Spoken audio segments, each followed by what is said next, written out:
I can't believe it's May already, but happy May Day, everybody. Welcome to the Morning Brew for Wednesday, May 1st. I'm Larry Aarons, along with our co-host, Aaron Muffaletto, on the big couch here. And it's time to check your local IQ. Woohoo! There you go. Wait for it. All right, Siobhan Otero is here. Hello. Our arts correspondent with Local IQ magazine and the new issue and all of that. Yeah. How are you? Good. How are you? Good to see you. Good to be back. Do you guys have exciting plans for the weekend? I have a feeling you're going to give us some. I'm going to suggest some. So I have exciting suggestions as far as art goes. This Saturday, of course, is the opening of Jade Leva's exhibition, Seeds a Collective Voice, at the Downtown Contemporary Gallery from 4 to 8 p.m. And this Friday is the opening of a new event, which I think is really going to take off in Albuquerque. It's called Pop-Up 505 Underground Fine Art Series. It's going to be hosted in the vacant retail space at the Place in the Nob Hill Lofts, right across the street from Kelly's. And this event is, bless you, aimed at placing the selling power of artists back into their own hands and creating exposure for affordable art while simultaneously transforming these vacant retail spaces into interactive community spaces. So it's going to be across the street from Cali's at 3339 Central.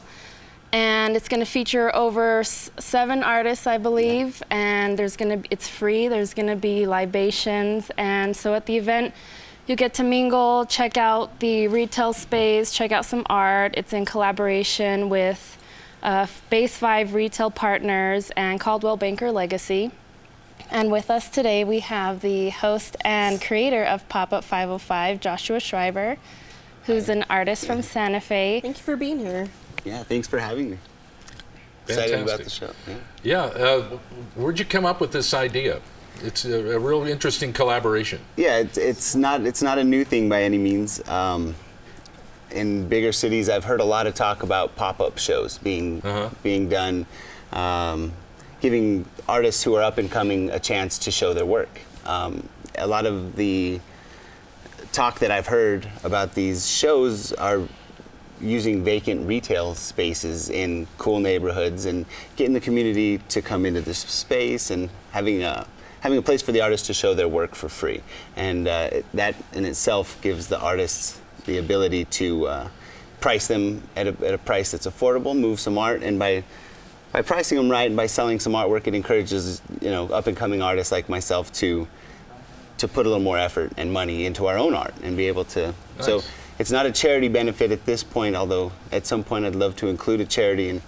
But at this point, the charity is for the artists. Yes. A lot of the artists don't have places to show. They don't have a chance to get exposure. And I've met some incredibly talented artists, and so I'm excited to do this. And Joshua, how long have you been an artist? Have you been an artist native to New Mexico for a long time? Well, it's tough to say. I'm a bit of an outsider artist in a sense that I've never had any classical training, but I've been an artist my whole life. Growing up in Santa Fe, I think Santa Fe tends to produce artists. I've met more artists Everybody from Santa Fe is an artist. Yeah, Santa Fe, and in Albuquerque, I've met a ton of artists. But yeah, I've been painting about 10 years now, and it's evolved and changed. And if I didn't have a place to sell it and actually get some money back for the investment, because it's expensive to get creative. The more creative you want to get and the bigger your ideas become, the more expensive they become. And so if you can't sell them and get some money back, it's hard to grow as an artist. And so the artists that we have at this show are doing amazing work, and it's really... It needs to be seen. It needs to be seen, yeah. They need to continue. I love the side benefit of this, because the real estate folks get to show off their property a little bit too. Exactly. What's been their reaction to this idea? Well, 3 years ago, I did my first show at this same space here in Central in Nob Hill, and it's an amazing space. It's huge. It's got a great location, parking underground beneath it.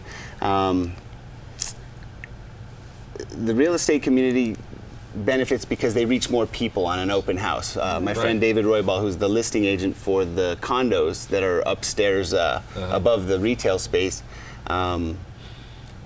has the ability to bring more people in walking Yeah. through the You never the know who's going to condos. walk in and say, I didn't know those were there. Yeah, And be a buyer. they forgot about them. Yeah. It seems, and to bring the interest back to show how great these spaces really are. They're really well built, and they're beautiful spaces. And we're going to decorate them with some artwork upstairs. Actually, in one of the condos, I'm excited. I have two sons who are 13 and 15, and I have a couple other young teenage artists who are going to show some stuff upstairs.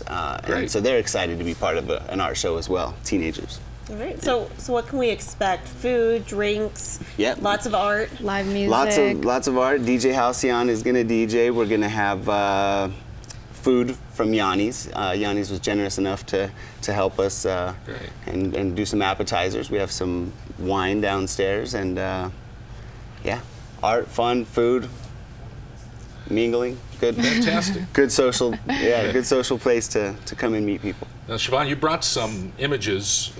These are various These artists? are the featured artists. Okay. So Can we run through a few yeah, of these? the first one. Take a look at this monitor right here, and you'll be able to see some of the images coming up that we have. And Siobhan, take us through. This is interesting. This is one of my favorites. This is Jody Herrera, and I saw her artwork at Sister Bar, and I'm really glad that we're getting to see more of her work at this exhibition. That's hypnotic. Yeah. That's very, very nice. All right, who's this artist here? This is Cyrus Mcrae, an artist I've met recently, a friend of a good friend, and his work is so impeccable. This work here is done with epoxy resin on paper, and it's truly Unique stuff, a unique stuff. Yeah, it's impeccable stuff. All right, let's show our next one here. Look at this. John Paul Gutierrez, Wow. who is a surreal kind of pop Surreal. style Use that word. Yeah, I'm artist. trying to figure out what. Yeah. It's like a dragon. So you kind of have. What was he thinking when he made this? That's something. We'll have to ask him at the show. Yeah. Yeah, maybe he can interpret that. That's interesting. So that'll be Yeah. at the show also. That'll be at the show. All of these artists will Okay. be in attendance as well. Yes, Oh, yes. that's great. Fantastic. And this is Todd, Path One Hebenstraight, who is a graffiti artist in town. He's done pieces on the sides of buildings that we all have With seen. permission. With permission, permission. absolutely. Of course. And we'll have a nice display from him as well. Okay. I think we have one more. Beautiful Yeah. sculpture. That was pretty. Amber, beautiful. Amber Byers, yes, she does stone sculpture out of limestone, granite, and different types of wood. Her father's also a stone sculptor, so she's got some very clean, contemporary lines. Beautiful stuff. Fantastic. Happy to have her. Well, I like that, you see this artwork around town all the time. I recognize some of these artists either in the street or at the bars, and I think it's really cool that we get to see them in this art show, And for this one, you kind of have an urban theme, but you eventually want to go with more themes in the future. What's the future for Yeah, Pop-Up 505? the idea that the Pop-Up 505, it's an underground art series. I'd like to take this and run with it and do different shows maybe every month or two, couple months, and feature different artists, different themes. This one is definitely an urban feel to the art, and so we'll see what comes. Maybe some live demonstrations, some interactive artwork, things like that in the future. That sounds fun. Yeah. So, is there a cost? There is a cost, There is right? not a cost at the There's door. not a No, cost. no Oh, cost. okay. Yeah. Fantastic. Come and join us and check it out. So here you are, you're driving around and you see an empty retail space, and you go, I could put an art show in there. I like that. Yeah. That's basically how it started. Yeah, that's what a great idea. That's awesome. Everybody wins with that. Yeah. It seems like And it. Thanks. you could, Yeah. there's enough of those spaces around town and in Santa Fe too, I would imagine, that you have a wide variety of locations to choose from. It seems that way. Yeah, we'll see how hard they are to get in the future, but it seems like everybody wins, and the real estate guys in this one have been extremely generous. Jason Fantastic. Vasquez has put us up twice, and I'm sure in the future he'd love to do it again. Never know where this is going to go. I don't know yet, but I'm hoping that it'll be a Great a hit, idea. success. Again, real quickly, the details on when and where it's going to be this weekend, right? It's going to be this Friday, Friday. from 6 to 10ish, right across the street from Shogun and Kelly's right Okay. there. 333. And there's no charge. You get great art. No charge. Come and join us. Fantastic. Wonderful to meet you. Thank you, Siobhan, as well. for Thank bringing you, Larry. Joshua along, and good to see you again. Good as to well. see you Thank too. Siobhan Otero with Local IQ Magazine, Joshua Schriber with our art exhibit this weekend. Thank you for joining us today, Joshua. Thank you, All right, Larry. we'll be back in a moment with Rock 101. After this, thanks for watching The Morning Brew.